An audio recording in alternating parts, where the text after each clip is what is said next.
Okay, here we are, folks. We're going with this because I've been working on this thing for 8 days. I mean, it's not perfect.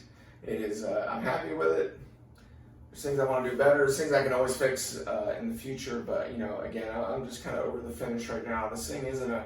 It's not a showpiece. This isn't some sissy plastic model going to be sitting on a shelf somewhere. This it's about the structure and the function over everything else, which I know I nailed that. But this is good. I think this looks great. Again, the tail cone is hot. All that trouble and time. It's the chrome paint that set me back. That was the problem. So that was the issue.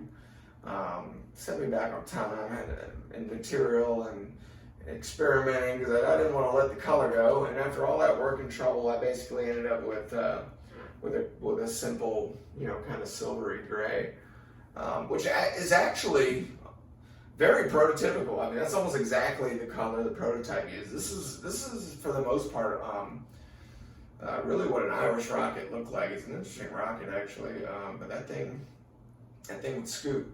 And I want this one too as well. Again, it being a little bit overstable. I think I can play with that a little bit.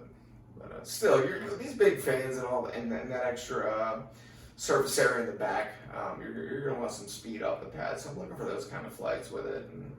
But what has amazed me real quick is just how, to get to this point, how much material and supplies went into this rocket that you see before you. Let me just run it down real quick.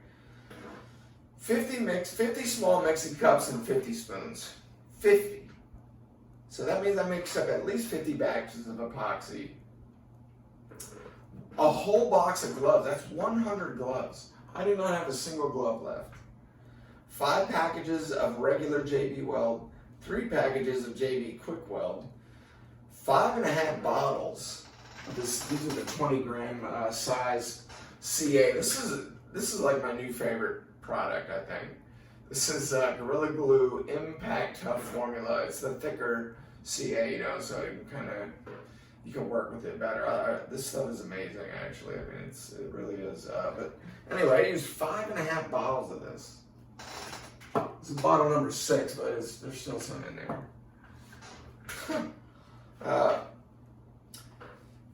I had the bottles of 5-minute as well. I used half of those.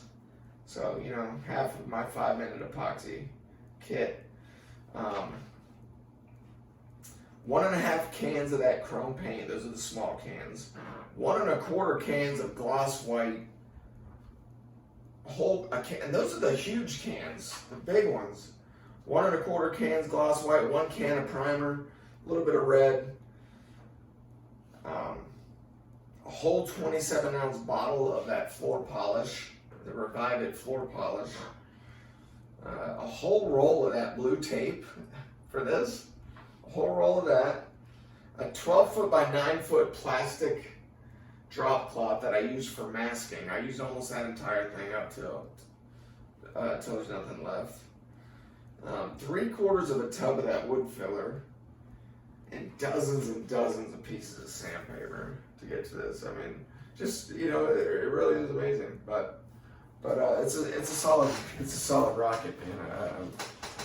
I'm pleased with it. Real quick, I'm gonna put pictures and descriptions of all this too. If you don't feel like sitting through this, that's fine. I'm sorry about that last video thing. It was way too long. On the first 1 minute, that was way too long.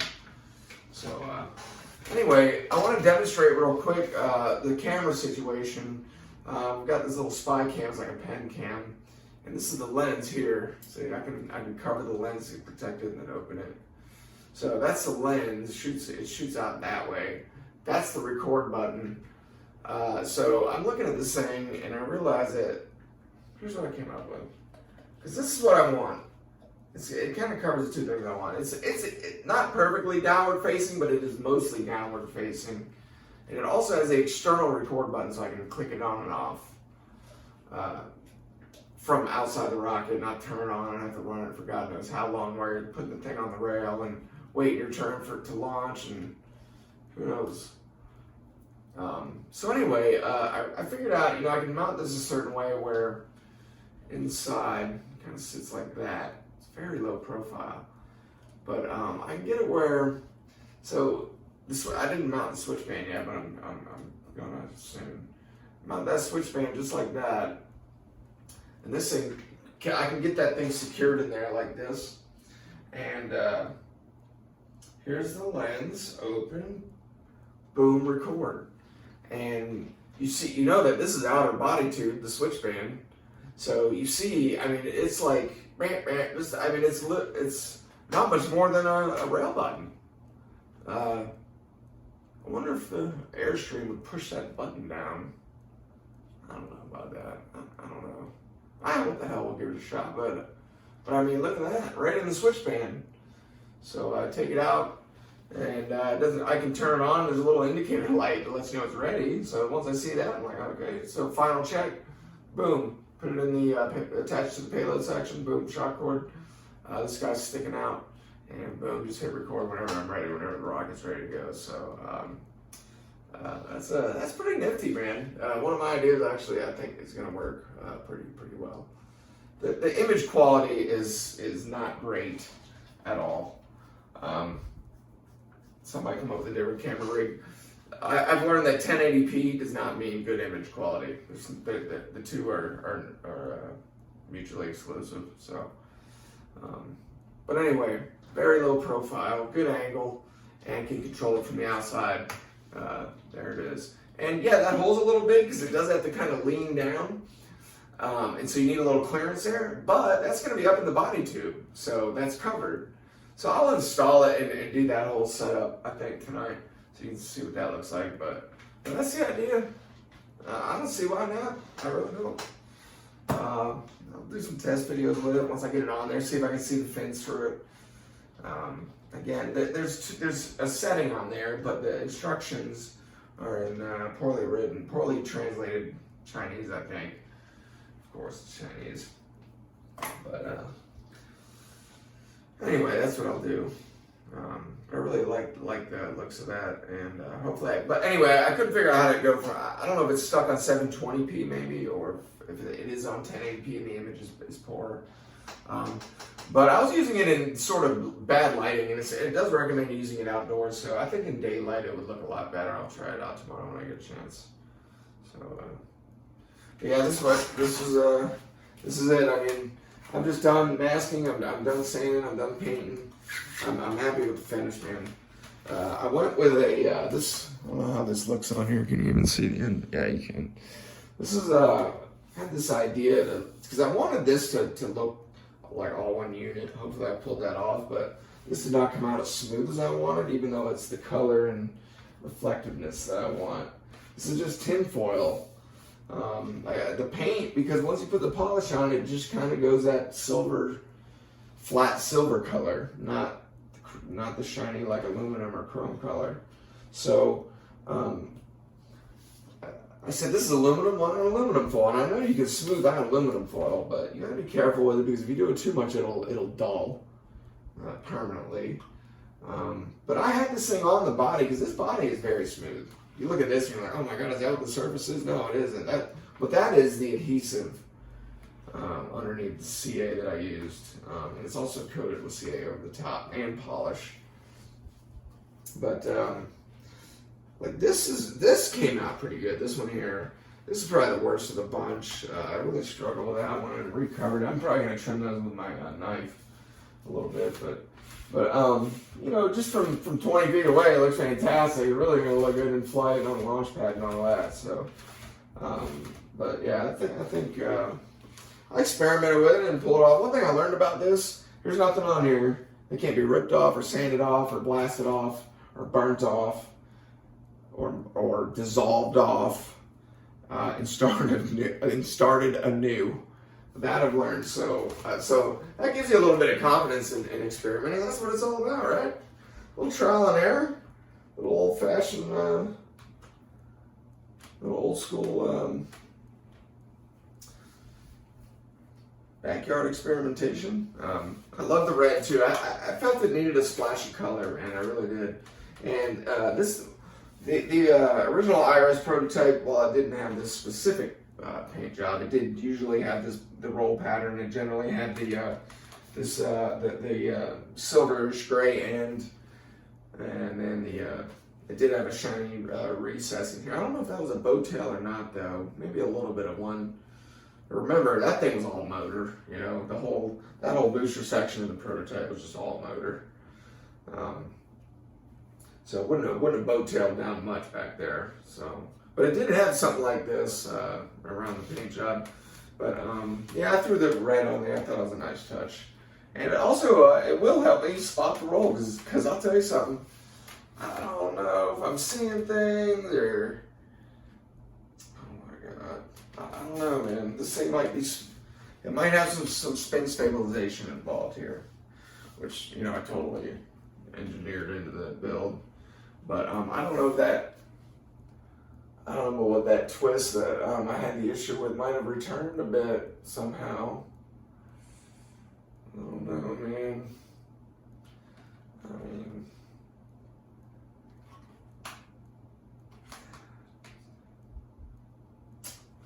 I think that's just, I don't know what to do about that. I mean, we're living in South Florida. I mean, even though it's winter, this is our dry season, but dry season. So anyway, but so that's where we're at, and I'm going to start looking. I haven't even figured out how to download the OpenRocket software just to run some simulations. I did have it weighed out with the parachute, tail cone, but nothing else. Parachute and the protector, regular coupler, not the ab bay. So that came out to 40.5 ounces, 2 pounds, 8.5 ounces. So 40.5 ounces with that. And then the avionics bay fully assembled was 6.5 ounces with all that hardware. But I took all that hardware and wood out. It's just the camera in there right now. Maybe I might need a little Velcro, a little sponge piece for it to sit on. Something like that. But this weighs far less than the full avionics bay. So, man, I hope that works. God, I wish the image was good. Okay, so, but yeah, and I kept calling the recovery system because I've been putting some thought into that. It's time to start thinking about that, right? I really just think, and I kept calling it the Jolly Rogers. It's the Jolly Logic. Sorry, everyone at Jolly Logic. The very brilliant people at Jolly Logic that make a very good product. Well, a couple of them. I'm looking at the altimeter too, and the chute release. And I just don't see that chute release, man.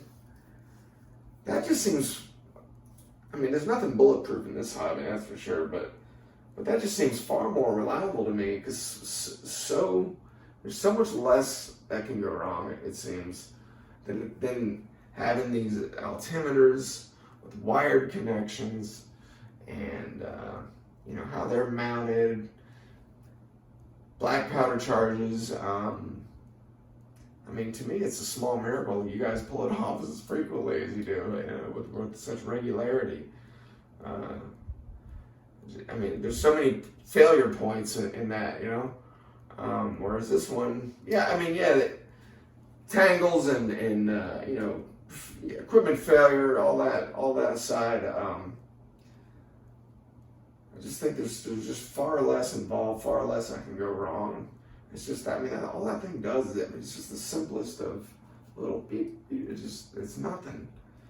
You probably do it 10,000 times and never fail. The altimeter seems very accurate. I watched a lot of tests, so. But anyway, and then, so that for the recovery, and then that frees up my whole payload.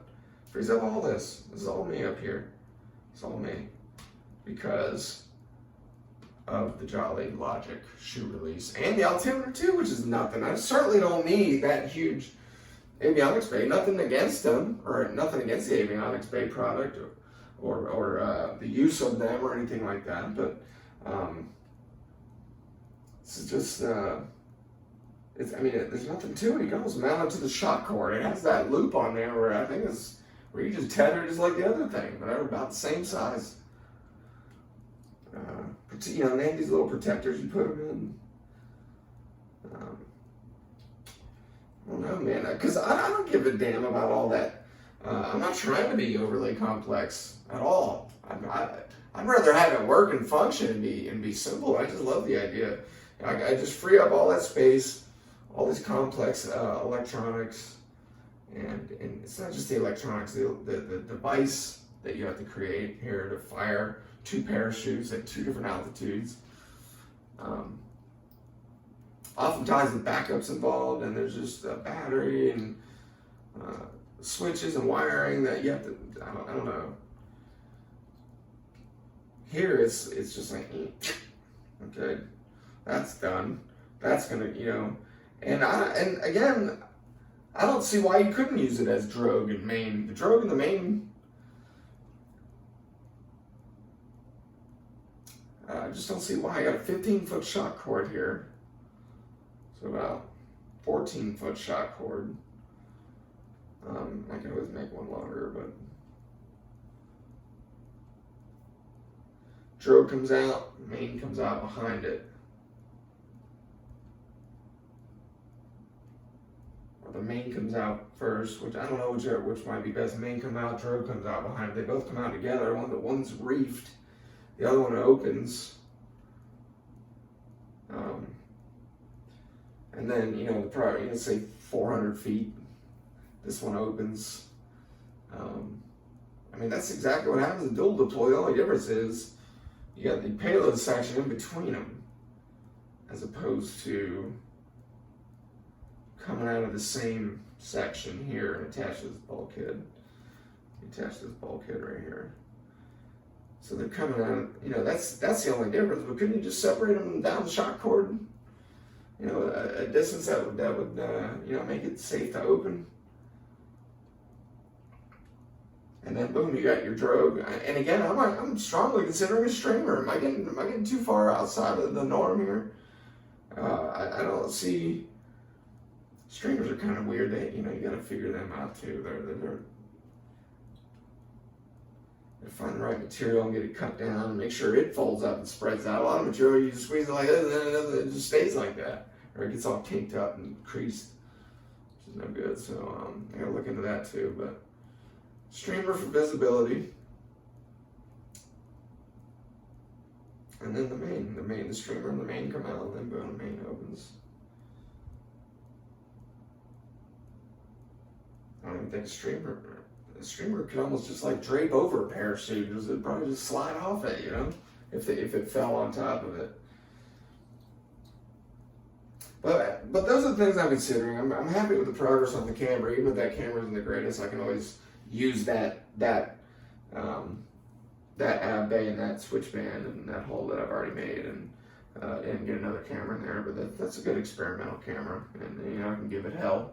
So all right. Well, I promise to keep this one short. I'm gonna get pictures and all this up. I don't know if it'll be tonight. I want to get this out in some natural light. It looks way better out there.